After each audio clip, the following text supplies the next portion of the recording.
She was a noble bride, bartered for land and power. Her vow was to be a cage, her husband a cruel baron. So she ran, with only the storm for cover and the sounds of her own heart beating against her ribs. But the forest demanded its price. She fell into a darkness deeper than any grave, her name and her past erased by the impact.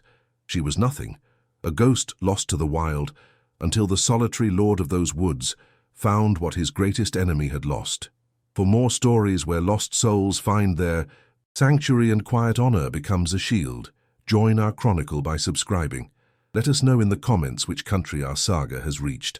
The forest did not know her name. It only knew the desperation in the frantic beat of her feet against the mud. Rain fell in cold, punishing sheets, plastering the torn silk of her wedding dress to her skin.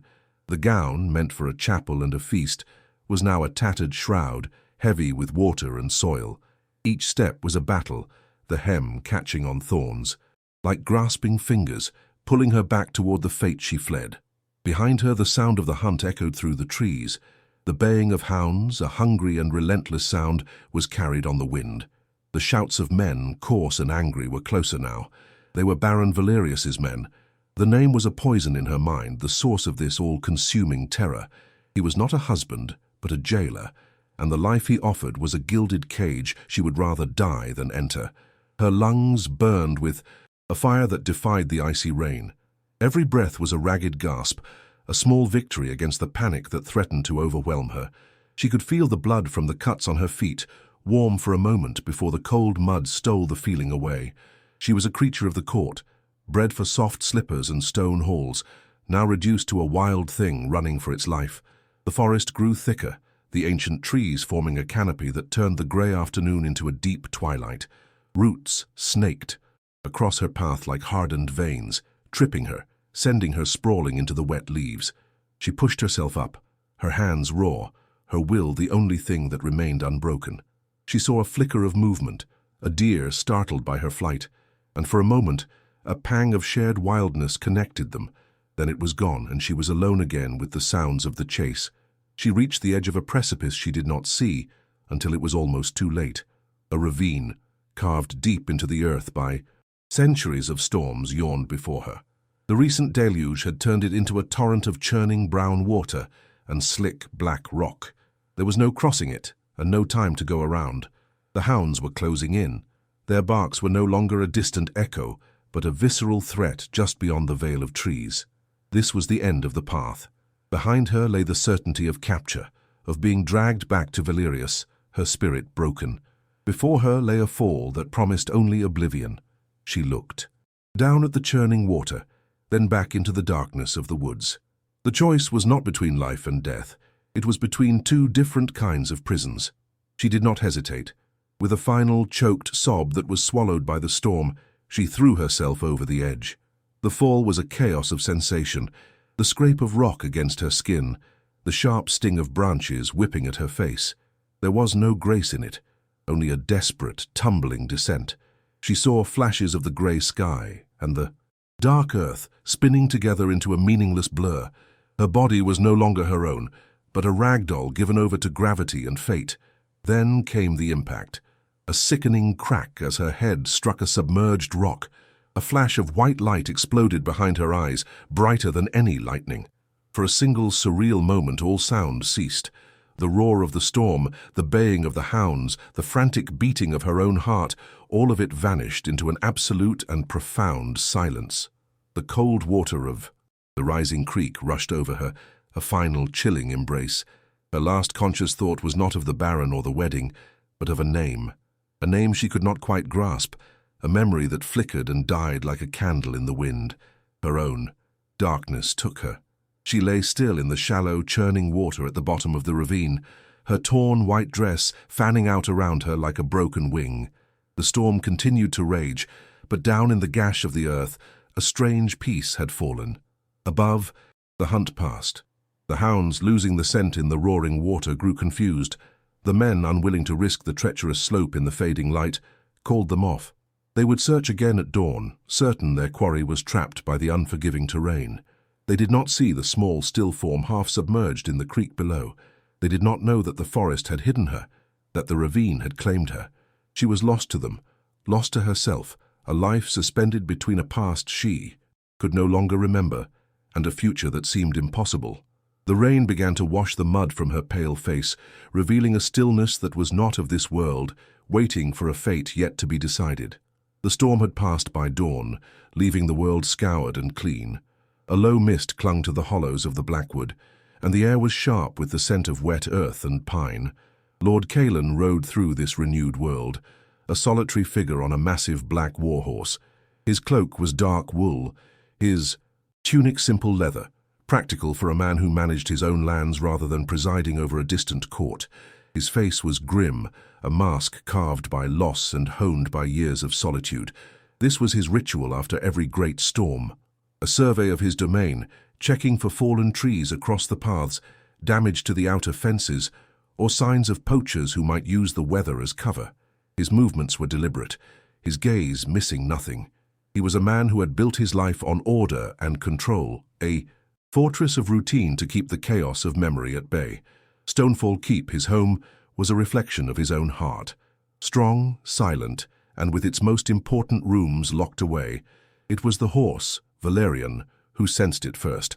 The destrier, a veteran of a dozen border skirmishes, grew skittish as they neared the edge of the great ravine. Its ears twitched, and it let out a low snort, refusing to go further. Caelan's hand, resting on the reins, stilled the powerful animal. He did not question the instincts of a beast that had saved his life more than once. His eyes scanned the tree line, searching for the threat of a wolf pack or a wild boar. He saw nothing. No movement, no sound, but the drip of water from the leaves and the rush of the creek below. Yet Valerian remained tense. Caelan dismounted, his boots sinking into the soft ground. His hand rested on the hilt of the longsword at his hip, a familiar and comforting weight. He moved to the edge of the ravine, his eyes tracing the path of destruction left by the storm. And then he saw it, a patch of white, stark and out of place against the dark mud and rock at the bottom. It was not the white of quartz or fungus, it was the white of fabric. A cold knot tightened in his stomach. A stranger on his lands was trouble. A dead stranger was a matter for the king's reeve. He had no desire for such entanglements. His life was deliberately, painfully, simple. He began the descent. The slope was treacherous, a slick wall of mud and loose stone, but he navigated it with a sure-footedness born of grim necessity. He was a lord, but he was no stranger to hardship. As he drew closer, the patch of white resolved itself into the form of a woman.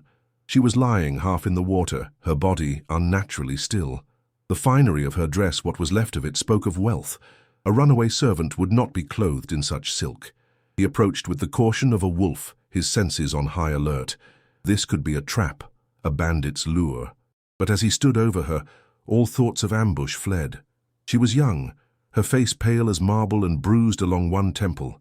Her lips were blue with cold. She was utterly and completely vulnerable. He saw no threat here. He saw only a broken doll discarded by the storm. He knelt, his leather-clad knee sinking into the cold water. He brushed the wet strands of dark hair from her face, his touch surprisingly gentle for a hand more accustomed to a sword's grip. He felt for a pulse at her neck, expecting to find nothing but cold skin, but then he felt it, a flicker, a faint, thready beat, as fragile as a moth's wing. She was alive. For the first time in 5 years, something other than grief or duty stirred in Caelan's chest. He looked at her helpless form, and the walls he had so carefully built around his heart trembled. The world he had shut out, with all its pain and its chaos, had just washed up at his feet. His mind screamed at him to leave her, to ride back to Stonefall, send his guards and let them handle it. Let them deliver her to the nearest village or monastery. It was not his concern, but his body did not obey. He remembered another woman, his Liana, her skin growing cold from a sickness he could not fight. He remembered his son, small and frail in his arms, his life slipping away like sand through his fingers. He had been powerless then, a lord and a knight who could do nothing against the spectre of disease. He could do something now, a protectiveness. Thought long dead surged through him, fierce and absolute. It was a raw, primal instinct, a rejection of the death and helplessness that had haunted his life. He would not let another soul perish on his lands if he had the strength to prevent it. Without another thought, he slid his arms beneath her, one under her shoulders, the other under her knees. He lifted her from the water. She was unnervingly light, a fragile weight against his chest. He held her close, trying to shield her from the wind with his own body as he began the arduous climb back up the ravine. His muscles strained, the slick mud fighting him for every inch, but he did not falter. At the top, Valerian stood waiting, his earlier agitation replaced by a quiet watchfulness. Kalen gently settled the woman onto the saddle, mounting behind her and pulling her back against his chest. He wrapped his heavy cloak around her shivering form, an act of pure, unthinking instinct. He turned his horse and began the slow ride. Back to Stonefall Keep. The fortress loomed in the distance, its grey stone towers breaking through the morning mist. It was his sanctuary, his prison. He did not know what he was bringing through its gates. He did not know if she was a noble lady or a common thief, a victim or a lure. He only knew that she was alive, and for now that was enough. As the keep's gates came into view, the guards on the battlements stared, their faces a mixture of shock and disbelief. Their solitary lord was returning, and he was not alone. Her return to the world was not a sudden jolt, but a slow tide pulling her from a deep and dreamless ocean of black. The first thing she knew was warmth. A heavy, comforting weight lay over her, and the scent of wood smoke and dried herbs filled her senses. A dull ache throbbed in her head, a painful anchor reminding her that she had a body, that she had fallen. She blinked her eyes open. The world was a blur of grey and brown. Slowly, shapes swam into focus. Heavy wooden beams crossed a high ceiling. The pale light of a cloudy day filtered through a tall, narrow window. Stone walls, dark and solid, enclosed her. A fire crackled in a great hearth nearby, its warmth a living presence in the room. This was not the forest. The violence of the storm was gone, replaced by a profound and heavy silence. A face appeared above her. An old man with eyes as grey as the stones of the keep, etched with the fine lines of a long and thoughtful life. He gently touched the bandage on her head, his fingers surprisingly nimble. He offered no words of comfort, only a quiet nod of assessment, before turning to a woman standing behind him. She was older, her face stern, but her hands gentle, as she offered a spoonful of warm broth to the girl's lips. The girl drank. It was the first taste she could remember, and it was simple, savoury, and warm. She tried to speak, to ask the questions that were a formless fog in her mind. Where am I? Who are you? Who am I? But only a faint rasp escaped her throat. The older woman seemed to understand. You are safe, she said, her voice low and practical. You are in Stonefall Keep. The Meister is tending your wounds. She paused, then added, Lord Kalen has bid us call you Anna, until you find your own name. Anna. The name felt strange, a borrowed cloak that did not fit. She tested it in the void of her mind. There was nothing there to compare it to. No echo of another name, no whisper of her own voice. There was only a vast, terrifying emptiness. She was a page wiped clean, the story of her life erased completely. Panic, cold and sharp, pricked at the edges of the comfortable warmth. She closed her eyes, seeking the blackness again as a refuge from the terror of not knowing. Days bled into one another. The Meister, whose name was Elric, came and went, changing her bandage and giving her bitter tinctures that eased the pain and brought sleep. The servant, Magda, brought her meals of broth, bread, and soft cheese. They asked nothing of her. Their presence was a quiet, steady rhythm in her new, formless life. The ruined silk dress she had been found in was gone. In its place was a simple gown of dark grey wool, rough but warm. When she was strong enough to stand, the room became her world. It was a Spartan space, furnished only with the bed she slept in, a heavy wooden chest, and a single chair by the fire. But it was clean. The rushes on the floor were fresh and smelled faintly of lavender. The stone walls, though cold to the touch, felt less like a prison and more like a shield. Through the narrow window, she could see a slice of a vast courtyard, and beyond it, the tops of the same dark trees she had fled. But here, they held no terror. Here they were just a forest. She never saw the Lord of the Keep. His presence was an invisible weight, a silent authority that governed the quiet order of the place. She would sometimes hear his voice from the hall below, a low and commanding tone that expected no reply. From her window, she once saw him crossing the bailey, a tall, dark figure moving with a purpose that seemed to shake the very ground. He was the enigma at the center of this sanctuary, the man who had given her a name and a bed, but who remained a shadow. One afternoon, sitting in the chair by the fire, a strange feeling settled over her. She held a warm cup of cider in her hands, watching the flames dance and weave. For the first time since waking, she realized that no one was watching her with expectation. No one was judging her. No hounds were chasing her. The constant thrumming hum of fear that had been her only companion was, for the first time, silent. She took a breath, a full, deep breath that filled her lungs completely. It felt like the first real breath she had ever taken. A single tear traced a path down her cheek, not from sorrow or from pain, but from a relief so profound it felt like a physical release. She was lost, nameless, and alone. But in this stark, silent fortress, under the care of a lord she had never met, she was safe. With this newfound sense of peace came a flicker of courage. She could not stay in this room forever, a ghost in a borrowed name. She had to know what lay beyond her door. She stood, her legs still unsteady, and walked to the heavy oak door. It was not locked. It swung open on silent hinges, revealing a long stone corridor lit by torches set in iron sconces. The keep was vast and quieter than she could have imagined. Her soft-shod feet made no sound on the cold flagstones. She took a tentative step out of her room into the echoing silence of the hallway. At the far end, a heavy door opened, spilling brighter light into the corridor. A figure emerged, tall and broad-shouldered, silhouetted against the light. It was him, Lord Caelan. He stopped, his head turning in her direction. Across the long expanse of stone, their eyes met for the first time. His gaze was intense, unreadable. He was the shadow given form, the mystery made real. And in that silent, weighted moment, she did not know if she was looking at her savior or her keeper. That first meeting in the hall set the tone for the silent language they would come to speak. Lord Caelan did not approach her. He simply held her gaze for a long moment, a flicker of something unreadable in his eyes, before giving a single, almost imperceptible nod. It was not a welcome, but an acknowledgement. Then he turned and was gone, his footsteps echoing down the corridor, leaving her alone in the immense silence. She was not afraid. She was, for the first time, deeply curious. In the days that followed, she began to explore the quiet corners of Stonefall Keep. She felt drawn to the small, neglected chapel near the old guard tower. Dust lay thick on the pews, and the air was stale with disuse. It felt like a place of forgotten things, a feeling that resonated deep within her own hollow memory.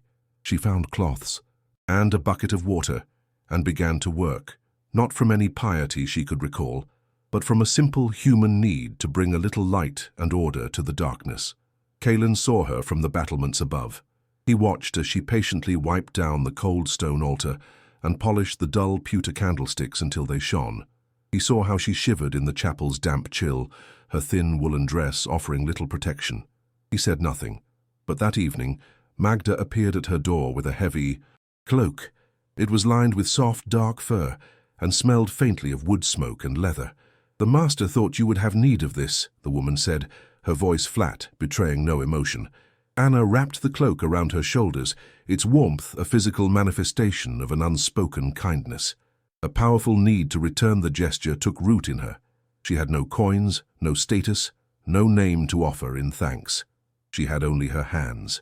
Days later, she found his riding gloves left on a table in the great hall. They were made of thick, sturdy leather, but the seam on the right thumb was split and worn. That night, by the light of her fire, she meticulously stitched the seam with strong, neat work, her fingers moving with a practiced skill that felt like a distant echo from another life. She left the gloves exactly where she had found them. The next morning, Caelan picked up the gloves, his fingers tracing the near-invisible repair. His stern face did not change, but he paused for a moment before pulling them on. The fit was perfect, the seam now stronger than the original. Later that day, as Anna walked through the courtyard, she noticed one of the younger guardsmen staring at her, his eyes lingering with a crude familiarity. Before she could hurry away, Lord Caelan appeared on the walkway above. He did not shout. He simply looked down at the guard, and the man's smirk vanished, replaced by a look of pure fear. A quiet, brief exchange followed, too low for her to hear. Within the hour, the guard was gone from the keep. She understood. She had been protected. Her courage grew. She ventured to the stables, drawn by the familiar, comforting scent of hay and horses. In a large stall stood the black warhorse, Valerian, a magnificent and fearsome beast. The grooms kept a wary distance as he kicked impatiently at the wooden boards. Anna felt no fear. She approached slowly, humming a simple, rising and falling melody that seemed to come from nowhere. She held out her hand. The great horse fell silent, its ears twitching. It lowered its massive head and gently, cautiously nuzzled her palm. Kalen watched this from the shadows of the armory. He saw the untamable beast he had ridden into battle grow as gentle as a foal under her touch. This quiet, lost woman possessed a calm that soothed even the wildest of hearts. A strange and unfamiliar feeling settled in his chest. It was not admiration, not yet. It was a profound and unsettling awe. That night, she found it, resting on her windowsill, a small wooden falcon, its wings half spread as if about to take flight. The carving was intricate, the wood dark and smooth with age. It was not a new gift. It felt like a secret. The narrator's voice would tell us that Kalen had carved it for his son Tom on his 5th birthday. It was one of the few treasures he had salvaged from the locked rooms of his past. To give it to her was a vow of trust deeper than any words, a sharing of a wound he had never shown to. Another living soul. She held the small bird, its weight solid and real in her hand. A gift for a gift, an action for an action.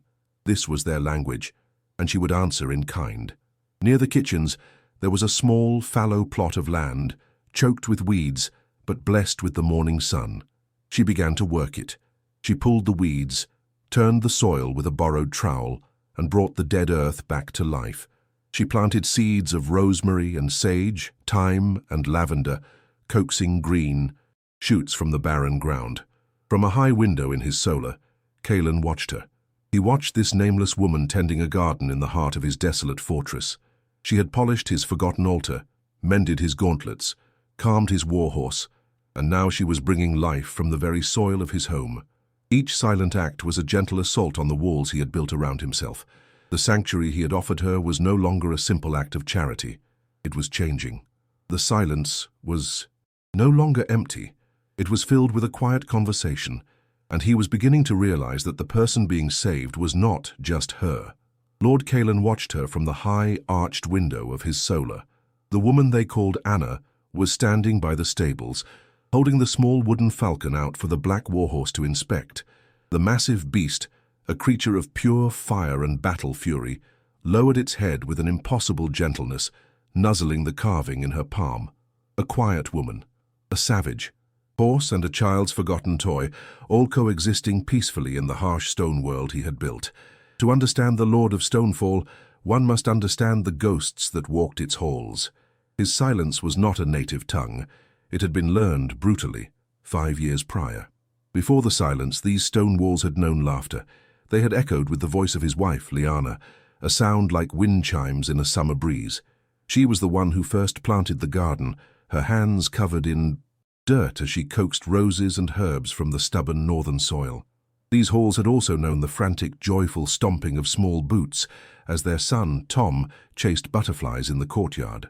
Tom, with his mother's bright eyes and his father's serious brow. He was the heir to Stonefall, but more than that, he was the vessel of all Kalen's hopes, the living heart of the keep. Then, in a single sweltering week in late summer, the sweating sickness had come.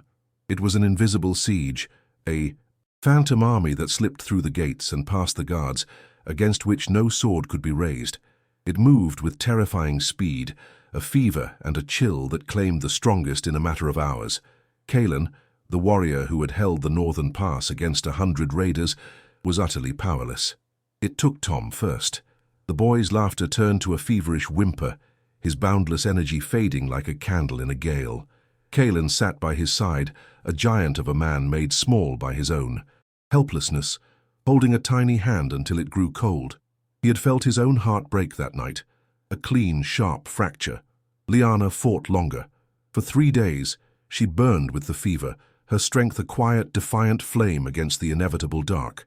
Kalen never left her side.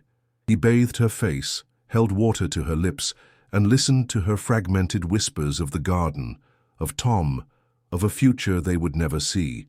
Her death was not a sudden snap, but a slow fading, and it had shattered what was left of his heart into 1,000 pieces. When the sickness finally passed, leaving Stonefall scoured by grief, Calen had walked through the silent keep, a ghost in his own home. He had gone to his wife's chambers, a place once filled with her light and her scent. He had looked at her weaving loom, a half-finished tapestry still upon it. He had gone to his son's room and seen the wooden soldiers arrayed for a battle they would never fight. He took one thing from each room, the wooden falcon from his son's bedside and the iron key to his wife's door. Then he had locked them. He had locked the rooms, and with them he had locked away his heart. His solitude was not born of hatred for the world, but from a vow. He would never again feel the agony of such a loss.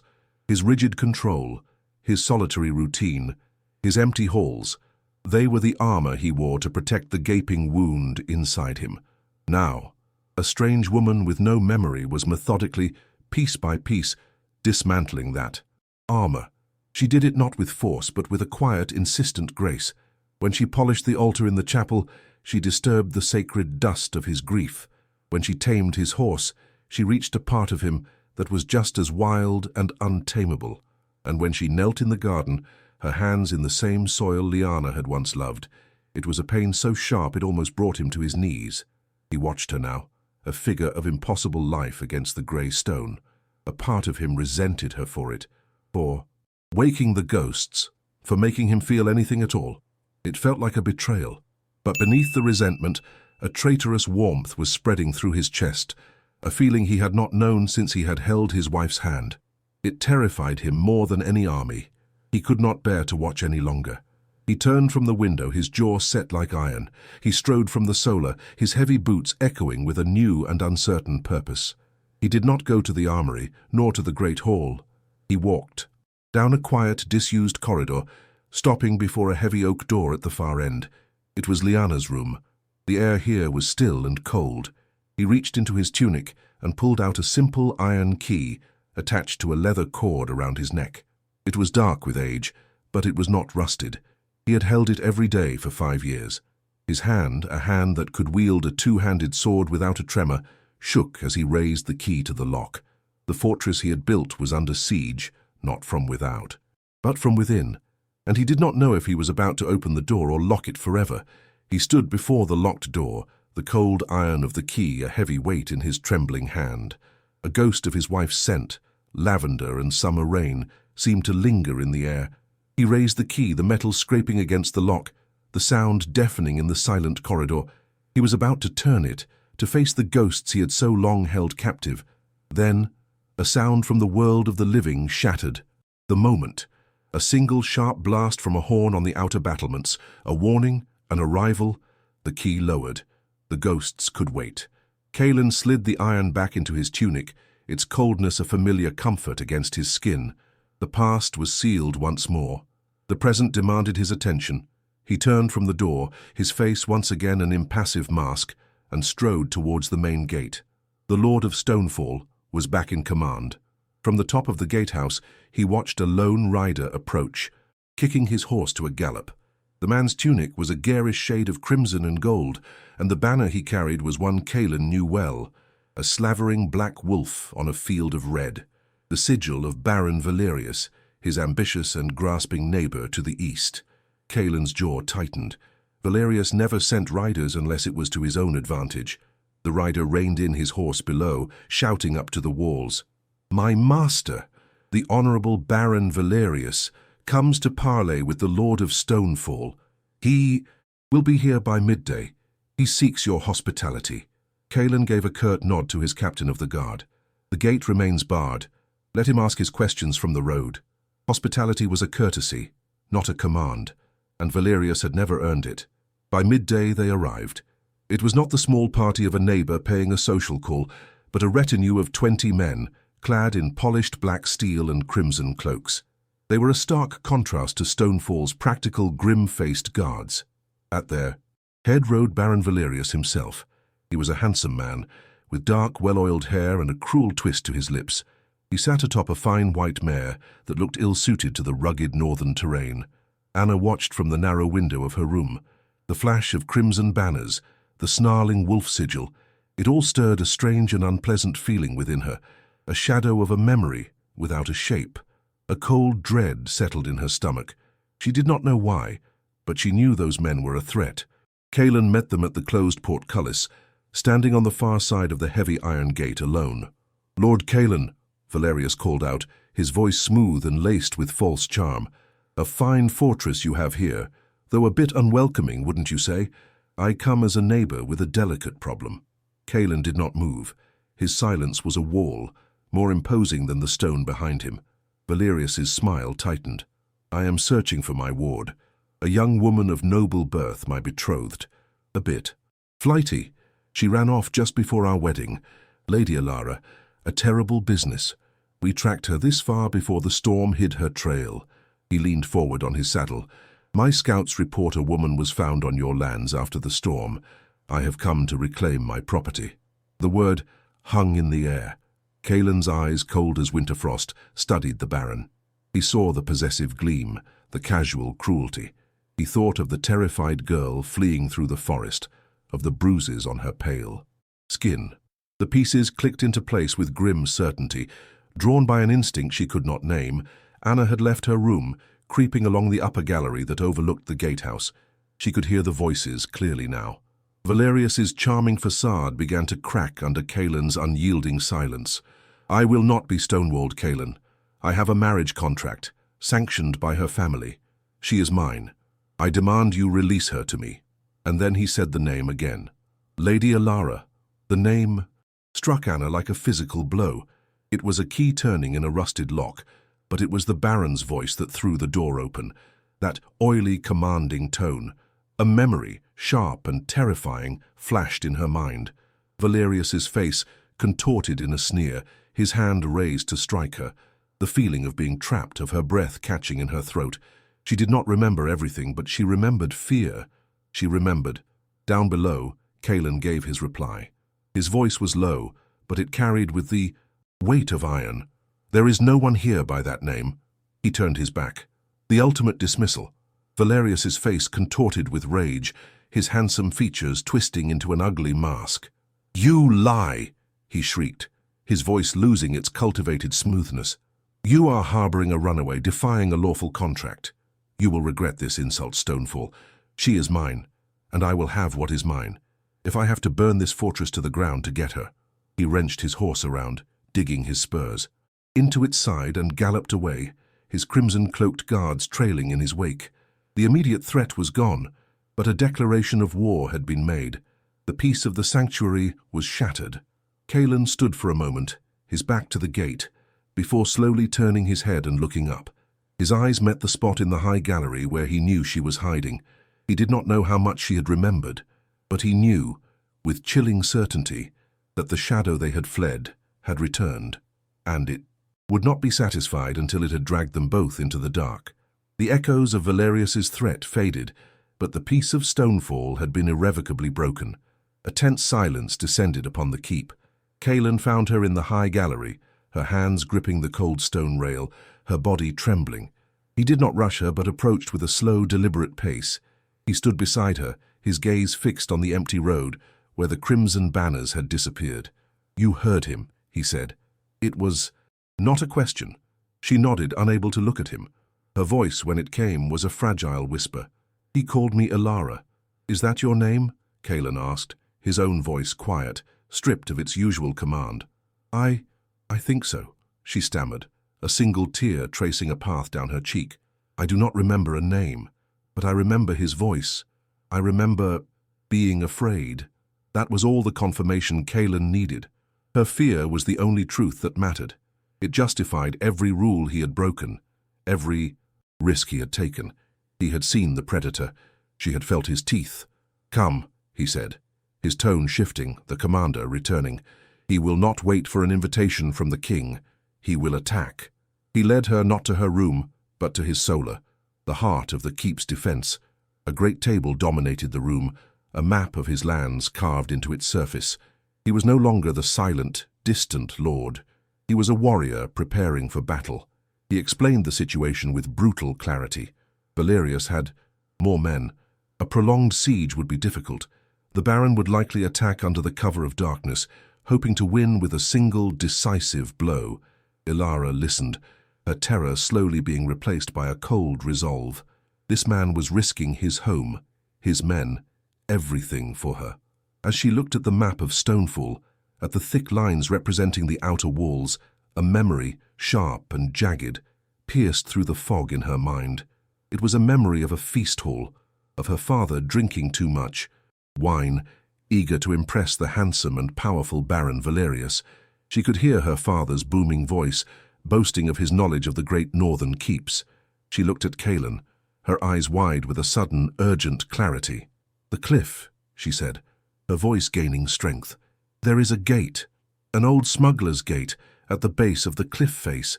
Kaelin's head snapped up. He stared at her, his focus absolute. "My father," she continued, the words tumbling out as the memory solidified. "He told Valerius he was boasting. He spoke of a weakness in Stonefall's defenses that only a few knew. A postern gate sealed with stone 100 years ago. Valerius, he was very interested." Kaelin moved to a large chest in the corner, pulling out an old rolled parchment. It was a more detailed schematic of the keep. His finger traced the thick outer wall to the sheer cliff at the back, and there it was, a small, almost invisible mark, labelled Wyvern's Postern, a forgotten entrance, a fatal flaw. "He will use it," Kaelin said, his voice a low growl. "A small force at the main gate to draw our eyes, while he leads his best men through the back. He thinks to take the heart of the keep while we fight shadows." A grim smile touched Kaelin's lips for the first time. It was not a smile of humor, but of a predator seeing its prey. "You have just given us our victory, Lady Ilara." The hours that followed were a blur of focused preparation. The keep transformed from a quiet sanctuary into a waiting war machine. Men sharpened steel, buckets of sand and water were placed on the battlements, and the great gates were reinforced. Ilara did not hide. She worked alongside Magda in the great hall, tearing strips of linen for bandages. She was no longer a nameless ghost. She was a part of the keep's defense. Her quiet wisdom had become their shield. Night fell, moonless and tense. The attack came just as Kaelin had predicted. Torches flared in the woods, and a force of Valerius's men rushed the main gate with ladders and a battering ram. The battle was joined, loud and chaotic, but Kaelin was not there. He stood with his 20 best men in the cold silence of a lower courtyard, their eyes fixed on a section of the cliff wall that had been sealed with ancient masonry. They waited in absolute darkness. Soon they heard it, the scrape of steel on stone from the other side. Valerius was taking the bait. With a final groan, the stone wall crumbled inward, and a dark opening appeared. Baron Valerius himself was the first one through, sword in hand, a triumphant sneer on his face. His men poured in behind him, expecting an unguarded path to victory. Instead, they found themselves in a narrow, inescapable kill box. "Now," Kaelin commanded. Torches flared to life on the walls above them, revealing Kaelin's men, bows drawn. Valerius's triumphant face turned to one of pure shock. Before he could even shout an order, the air filled with the whistle of arrows. The trap was sprung. It was not a battle. It was an execution. When it was over, Valerius stood alone amidst the bodies of his men, his fine clothes spattered with blood, his face a mask of disbelief and fury. Kaelin dropped from the walkway above, his longsword in his hand, landing silently on the blood-soaked ground. "She is my property!" Valerius screamed, his voice cracking with rage as he raised his own sword. Kaelin's reply was the cold, hard truth of steel. "She is under my protection." Their duel was brutally short. Valerius fought with the flashy, arrogant style of a tournament knight. Kaelin fought with the lethal economy of a man who had killed on a battlefield. He parried, sidestepped, and with a powerful twist of his blade, sent Valerius's sword spinning into the darkness. He kicked the Baron to his knees, the point of his longsword resting on the man's throat. The defeat was absolute. The battle was won. Kaelin stood over his defeated enemy, his chest heaving not from exhaustion, but from the fierce, primal satisfaction of a protector who had defended his home. The sanctuary was safe. The clang of the Baron's sword hitting the flagstones echoed in the sudden ringing silence of the bailey. The battle was over. Kalen stood for a moment, his chest heaving, the adrenaline of combat slowly receding, leaving in its place a profound and weary stillness. He did not grant the defeated Valerius another glance. "Take him to the dungeons," he commanded, his voice rough. "He will await the king's justice." His captain nodded, hauling the disgraced baron to his feet and dragging him away. The threat was neutralized. The shadow was caged. Kalen walked out of the narrow courtyard, back into the main bailey of his keep. The diversionary attack at the front gate had been repelled. The surviving attackers had surrendered upon seeing their lord's banner fall. The air was thick with the smell of smoke, sweat, and spilled blood, but beneath it was the scent of relief. His men moved with the quiet efficiency of veterans, securing the prisoners, tending to the wounded, dousing the last of the fires.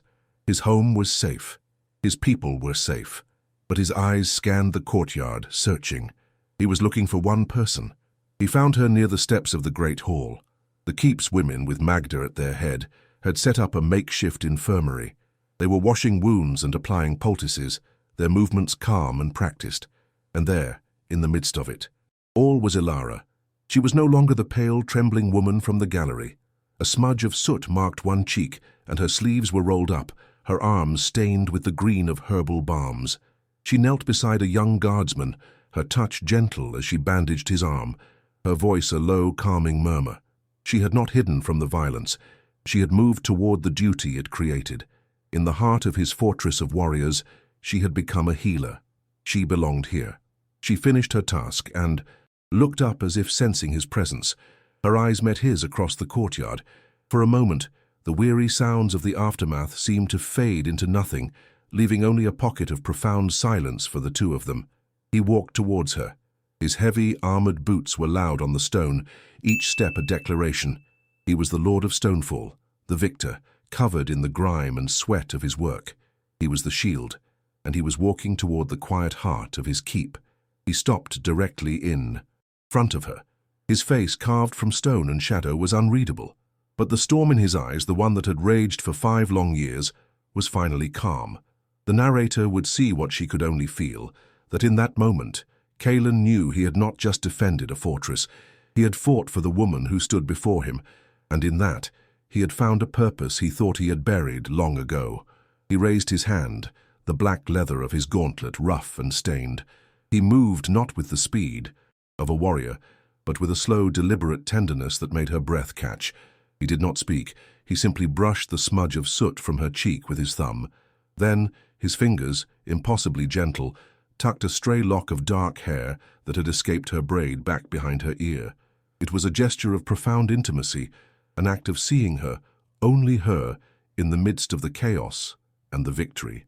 Ilara did not pull away. She leaned into his touch, a silent acceptance of his care. Her memories of the past were still a shattered mosaic, but her feelings in the present were terrifyingly clear. This man, this silent, solitary lord, was her sanctuary. He had taken her in as a nameless ghost and gone to war for her as a woman he barely knew. She looked at his gauntlet, a hand made for wielding a sword, a hand that had just protected her life. Then she raised her own, pale and stained with herbs, and placed it softly over his.